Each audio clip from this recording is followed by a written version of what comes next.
আজ আমরা নবম দশম শ্রেণীর পদার্থবিজ্ঞান গতি অধ্যায়ের সিলেবাস 2024 সালে একটি অঙ্ক আসছে, সেই অঙ্কটা সমাধান করবো খুব সহজ পদ্ধতিতে। এবং এই ধরনের অঙ্ক প্রায় আমাদের বোর্ডে দেখা যায়। প্রথমে দেওয়া আছে 54 কিলোমিটার/আওয়ার বেগে চলন্ত একটি গাড়ির চালক ব্রেক চাপায় গাড়িটি 4 সেকেন্ডে থেমে গেল। তার মানে প্রথম একটা গাড়ি এত বেগে যাচ্ছে, ব্রেক চাপায় 4 সেকেন্ডে থেমে গেল। সেই ব্রেক কিন্তু না, মানে সেই ব্রেক যেহেতু কোনো গাড়ি, এটা মাথায় রাখতে হবে তোমাদের, যে কোনো গাড়ি যখন ব্রেক চাপে তখন প্রাথমিক যে ব্রেকটা থাকে সেই ব্রেকটা তার আদি ব্রেক, এবং যেহেতু ব্রেক চাপছে এই গাড়িটা অবশ্যই থামবে, এই জন্য সেই ব্রেক সবসময় জিরো হয়। আবার 18 কিলোমিটার/আওয়ার বেগে চলন্ত অপর একটি গাড়ির চালক ধীরে ধীরে ব্রেক চাপায় গাড়িটি 8 সেকেন্ডে থামলো। অর্থাৎ দ্বিতীয় যে গাড়িটা আছে এই গাড়িটা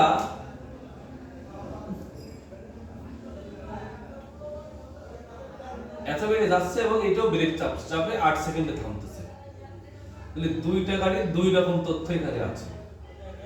এখন গ নম্বরে অঙ্কে বলছে প্রথম গাড়িটি 444 মিটার দৈর্ঘ্যের একটি সেতু 30 সেকেন্ডে সমদ্রুতিতে অতিক্রম করলে, সমদ্রুতি এটা মাথায় রাখতে হবে, অতিক্রম করলে গাড়িটির দৈর্ঘ্য নির্ণয় করো। তাহলে সেতুর দৈর্ঘ্য হচ্ছে এটা,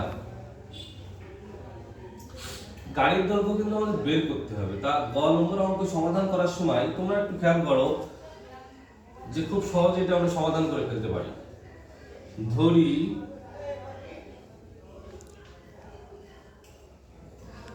গাড়ির দৈর্ঘ্য x মিটার, ধরে নিলাম গাড়ির দৈর্ঘ্য x মিটার, দেওয়া আছে সেতুর দৈর্ঘ্য 444 মিটার।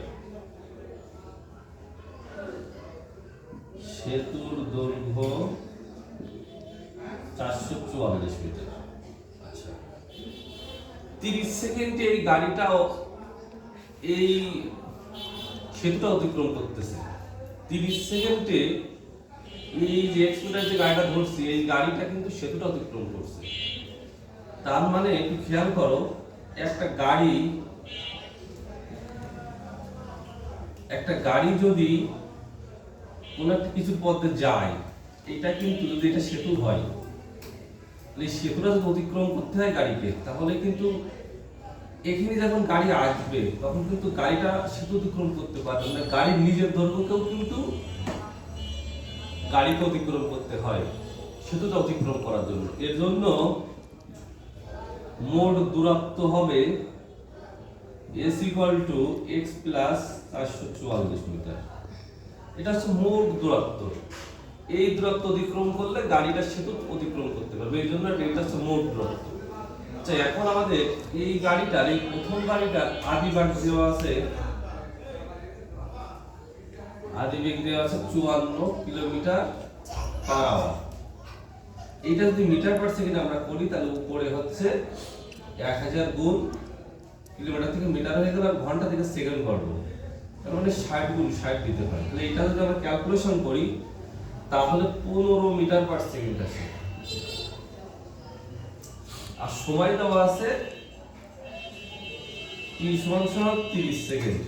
তো যেহেতু সমদ্রুতিতে যাচ্ছে তার মানে একই বেগে যাচ্ছে, তাই না? তাহলে আমরা জানি সমদ্রুতিতে যখন যায় কোনো বস্তু তখন তার বেগ কেমন হয়, তখন তার দূরত্ব বের করতে এইভাবে যে s = vt।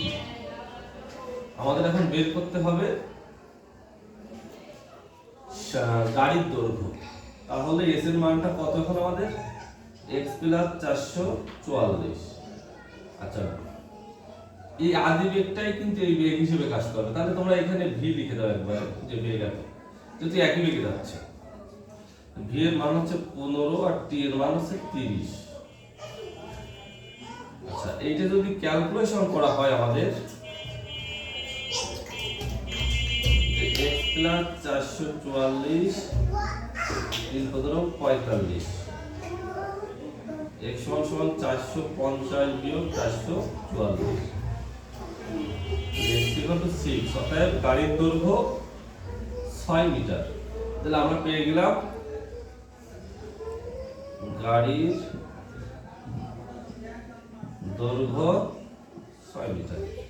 মাথায় রাখতে হবে, এটা কিন্তু 8 বা 6 7 এর বইতে আমাদের প্রায় দেখা যায় এরকম অঙ্ক, যে একটা গাড়ি সেতু অতিক্রম করতেছে, তখন গাড়িটার দৈর্ঘ্য কত বা সেতুর দৈর্ঘ্য কত।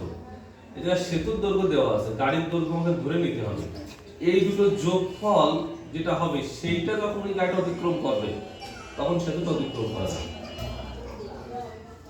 আচ্ছা, এইবার আমরা গ নম্বরের সমাধান করে ফেললাম, ঘ নম্বরে করব।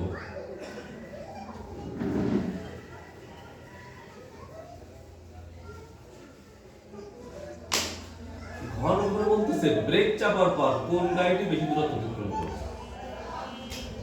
আচ্ছা, আমরা দুইটা গাড়ি, প্রথম গাড়ির ক্ষেত্রে আগে বের করি।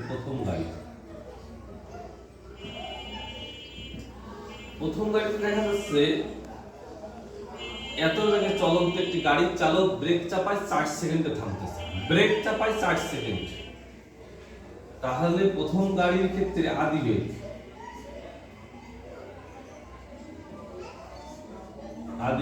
u1 54 kilometre per hour. এটা আমরা গত দোয়াতে করছিলাম, এটা আমরা আসলে 15 মিটার পার সেকেন্ড।